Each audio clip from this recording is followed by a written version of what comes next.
UP की राजनीति से अलग भी क्या अखिलेश यादव कभी राष्ट्रीय स्तर पर आएंगे या उत्तर प्रदेश के दोबारा मुख्यमंत्री कभी बन सकते हैं?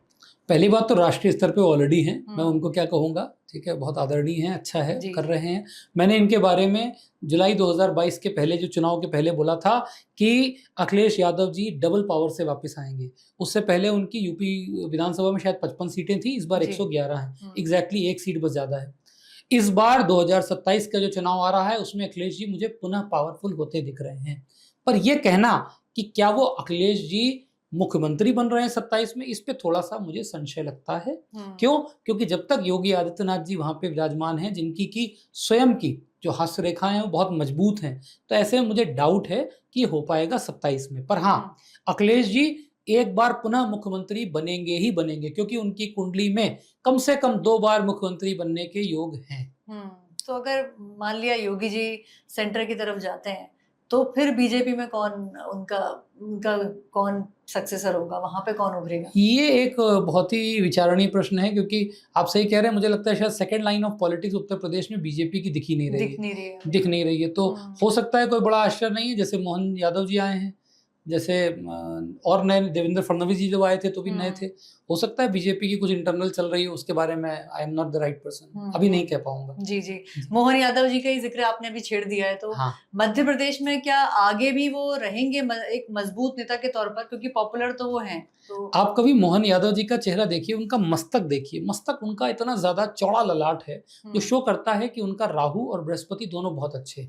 उनके हाथ की रेखाएं भी देखने को मिली हैं, जिसके अनुसार मेरा ये मानना है कि मोहन यादव जी कम से कम 2 बार मुख्यमंत्री बनेंगे ही बनेंगे। हो सकता है तीसरा कार्यकाल भी करें और तीसरे में वो बीच में हट जाएं, या उनको और बड़ा कोई कार्यकाल मिल जाए, या कोई बड़ा उनको दायित्व दे दिया जाए। तो जो बाकी दूसरे नेता हैं वहाँ पे, उनका सेकंड मैं नाम किसी का नहीं लेना चाहूंगी, बट वैसे बहुत से हैं वहाँ पे। मुझे लगता है प्रहलाद सिंह पटेल जी हैं, उनका भी बहुत मजबूत भाग्य है। मुझे एक बार सौभाग्य मिला था उनसे मिलने का, तो मैंने उनका हाथ भी देखा हुआ है, तो वो भी बहुत प्रमुख दावेदार और प्रबल दावेदार हैं आगे चलकर। और अगर दूसरे राज्यों की तरफ हम बढ़ते हैं, या वहां पे आपको कौन ऐसे प्रोमिनेंट फेस दिखाई देते हैं जो कि पॉपुलर ज्यादा होंगी? बिहार में तेजस्वी यादव मुझे लगता है कि आगे बहुत पावरफुल होने वाले हैं और अपने पिताजी की जो लेगेसी है उसको आगे बढ़ाने वाले हैं। तो मुझे दिखता है एक वो बहुत मजबूत है।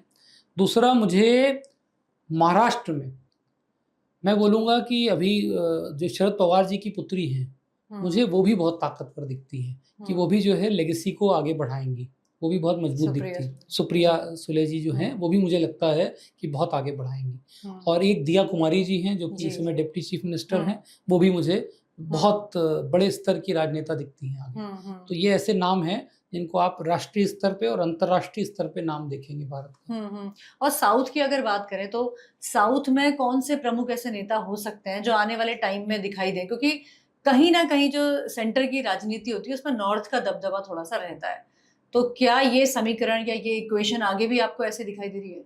आगे भी ऐसी दिख रही है, मगर मुझे वहां से एक नाम बहुत तेजी से उठता दिख रहा है, वो है तेजस्वी सूर्या, जो मुझे बहुत उभरते हुए सितारे के रूप में दिखते हैं, और मुझे दिखता है कि वो भी नेशनल लेवल पे दिखाई देंगे। और अगर बॉलीवुड की तरफ हम अगर अपना रुख करें, तो कौन कौन से ऐसे आप देखते हैं अपकमिंग स्टार किड्स, या जो भी मतलब not just for star kids, जो और दूसरे भी नए अभिनेता अभिनेत्री हैं, उनमें कोई आपको नया नाम ऐसा दिख रहा है जो आगे जाकर के बहुत अच्छा करने वाले हैं? किसी पर्टिकुलर के बारे में बोलें तो मैं उसकी एनालिसिस बताऊं? जी, जैसे सेकंड लीड में जैसे अभी हम देखते हैं जो अभिनेत्रियां हैं, चाहे श्रीदेवी की बेटी हो, जानवी कपूर हैं, और जानवी कपूर की कुंडली बहुत मजबूत है। सारा अली खान है। Janhvi is a very very strong horoscope and she has a bright future. मैं ये नहीं कहूंगा वो श्रीदेवी जी से बेटर, क्योंकि श्रीदेवी जी का एक अलग ही ऑरा था, पर हाँ ये कह सकते हैं कि श्रीदेवी जी से कम उनका टेन्योर एज एन एक्ट्रेस नहीं होगा। बहुत अच्छा परफॉर्म करने वाली है, बहुत बढ़िया प्रोग्रेस है उनकी। Janhvi Kapoor is strong. सारा अली खान की अगर मैं बात करूं तो मैं सारा अली खान जी को बहुत लंबे रेस पे नहीं देखता हूं। मैं ये देखता हूं कि 7 to 10 ईयर्स उनका ऐसा फेज है जिसमें बहुत बढ़िया करेंगी, वो फेज है। बट अगर आप कहें बहुत लंबा, नहीं, मैं बहुत लंबे में नहीं देखता। और एक्टर्स की अगर बात करें तो उनमें आप बताइए जी। जैसे अभी जो करंटली जो पॉपुलर है, चाहे रणवीर सिंह हो, रणवीर कपूर हो, या फिर उनसे एक जनरेशन पीछे वाले स्टार्स भी अब आ गए हैं। हाँ बिल्कुल हैं। मेरा मानना है कि मैं हमेशा बोलता हूँ कि बॉलीवुड में एक ही एवरग्रीन और मोस्ट एलिजिबल बैचलर हैं, सलमान खान। वो थे, वो हैं और वो रहेंगे। उनके बारे में मैंने 2002 में लिखा था कि कभी शादी नहीं करेंगे। आज भी वो शादी नहीं करेंगे, मुझे ऐसा ही दिखता है। ईश्वर करे वो कर लें, मैं तो चाहूंगा। वो स्टारडम जो सलमान खान का था वो या शाहरुख खान का, वो वैसा बरकरार रहेगा? बरकरार है, बरकरार रहेगा। क्योंकि आप देखें, नंबर 9 से गवर्न सलमान खान, उनकी कुंडली, उनका हाथ इतना मजबूत है कि ईश्वर न करे पर जीवन के आखिरी क्षण तक इनका स्टारडम मजबूत रहेगा और बरकरार रहेगा। उतनी ही फैन फॉलोइंग रहेगी, बहुत स्ट्रांग है। और शाहरुख खान? शाहरुख खान का भी बहुत स्ट्रांग है। शाहरुख खान की जो सबसे अच्छी बात है, आप ये कह सकते हैं, वो ये है कि शाहरुख खान अपनी फील्ड में एक्सपर्ट हैं। वो जिस फील्ड में करेंगे वो उसमें बिल्कुल जुझारू होकर करते हैं। आपने देखा, पीछे मैंने देखा तो उन्होंने शायद बॉडी बिल्डिंग कर ली थी, फिर उन्होंने अपने हेयर स्टाइल बदल दिया। वो उसी के हिसाब से पूरी बॉडी ही मॉडिफाई कर लेते हैं जैसा रोल उनको मिलता है। वो उनकी एडेप्टेबिलिटी की खासियत है। और यही शायद कारण है कि शाहरुख का, जैसा मेरा अंदाजा है, अंदाजा इसलिए बोलूंगा क्योंकि उनकी कुंडली किसी के पास नहीं है, तो जो मैंने हाथ देखा है, जो न्यूमरोलॉजी के हिसाब से शनि उस व्यक्ति का बहुत स्ट्रांग है और इतना अच्छा है कि उसको सफल होने से कभी कोई रोक ही नहीं सकता। आमिर खान के बारे में भी यही कहेंगे कि आप आमिर खान जी परफेक्शनिस्ट हैं? वो तो आमिर खान जी मिस्टर परफेक्शनिस्ट हैं। उनके बारे में मेरी एक भविष्यवाणी है, जो कि अच्छी है कि नहीं मुझे नहीं पता, मैं नहीं कह सकता, बट मेरा उनके बारे में एक भविष्यवाणी पहले भी थी, आज भी है, कि अगर वो 7 शादियां भी कर लें तो भी शायद वो शादियां नहीं टिकेंगी। क्योंकि वो इतने परफेक्शनिस्ट हैं कि शायद उतना परफेक्शन स्पाउस में भी नहीं मिल पाता हो। उनको परफेक्ट पार्टनर शायद जो चाह रहे हैं वैसा नहीं मिल पाता। हाँ। जी जी जी। और जैसे अभी हम बात कर रहे थे अभिनेताओं की, तो जो सेकंड लीड है न्यू जनरेशन में, कौन कौन आपको लगता है कि? मुझे जो नई जनरेशन में मैं अगर बोलूं तो मुझे रणवीर सिंह बहुत अपीलिंग लगते हैं। अपीलिंग पोटेंशियल, हाँ, मैं कुंडली से अपीलिंग बात करता हूँ, लुक्स से नहीं करता जी। ऐसे ही एक बहुत ही, मतलब आप ऐसे कहोगे लुक्स से अगर बोलें तो नवाजुद्दीन सिद्दीकी मुझे बहुत परफॉर्मिंग दिखते हैं, जबकि शायद लुक्स में वो चीज़ ना हो, बट वो बहुत शानदार एक्टर हैं और मुझे लगता है उनका भी लंबा फ्यूचर है। हम उनको अगले 15-20 साल तक कम से कम परफॉर्म करते हुए देखेंगे। रणवीर सिंह को मैं ऐसे ही देखता हूँ कि वो बहुत अच्छे से परफॉर्म करते हुए देखेंगे। रणवीर कपूर, आलिया भट्ट, इनका भी? आलिया भट्ट का मैं अब जो है कमबैक भले हो जाए, पर आलिया भट्ट जी की जो एक्टिव वर्किंग है मुझे नहीं दिखती। उनकी कुंडली मेरे पास इसलिए अवेलेबल है क्योंकि भट्ट साहब के थ्रू वो कुंडली मेरे पास ओरिजिनल है। अच्छा। मैं बता सकता हूँ। अगर खेल की दुनिया की हम बात करें तो विराट कोहली हैं या रोहित शर्मा हैं, उनको आप किस तरह देखते हैं कि उनका भविष्य कैसा है? आने वाले वर्ल्ड कप में वो होंगे या नहीं? आने वाले वर्ल्ड कप में मैं ना तो रोहित शर्मा जी को देखता हूँ, ना ही विराट कोहली जी को देखता हूँ, परंतु ये दोनों मुझे लगता है क्रिकेट के ऐसे भीष्म पितामह स्टॉलवर्ड्स तैयार होंगे जिनको कि आने वाली सदियां भी याद रखेंगी। जैसे आज भी हम सुनील गावस्कर, कपिल देव जी को नहीं भूलते, जैसे हम आज भी सचिन तेंदुलकर, सौरव गांगुली, इनकी इज्जत करते हैं, तो बिल्कुल वैसे ही मुझे लगता है हम इन दोनों को भी उतना ही सम्मान देंगे। पर हाँ, ये कहना कि क्या अब इनका जो क्रिकेट का करियर है वो अपने धरातल पे जा रहा है या ढलान पे जा रहा है, तो धरातल तो गलत वर्ड होगा, पर ढलान एक सही शब्द होगा। हर सूर्य जो उगता है उसको एक दिन तो ढलना ही है, तो मुझे लगता है अब ढलान की ओर है। जी।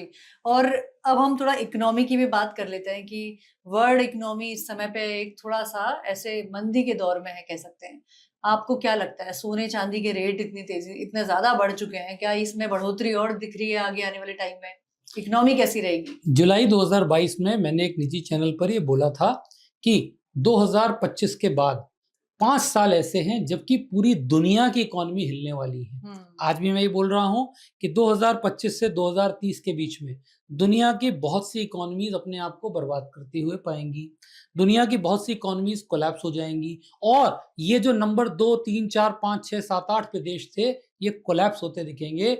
और दुनिया में अगर कोई एक देश आपको सबसे सेफ, सबसे आगे दिखेगा तो वो हमारा भारतवर्ष है, जिसकी इकोनॉमी भी स्टेबल रहेगी, यहाँ पे बेरोजगारी भी नहीं आएगी और हम पूरी सेफली इससे निकल जाएंगे। बात आती है सोने और चांदी की, तो सोने और चांदी की अगर बात करें तो सोने और चांदी के रेट में बहुत तेजी से हम ग्रोथ देख रहे हैं।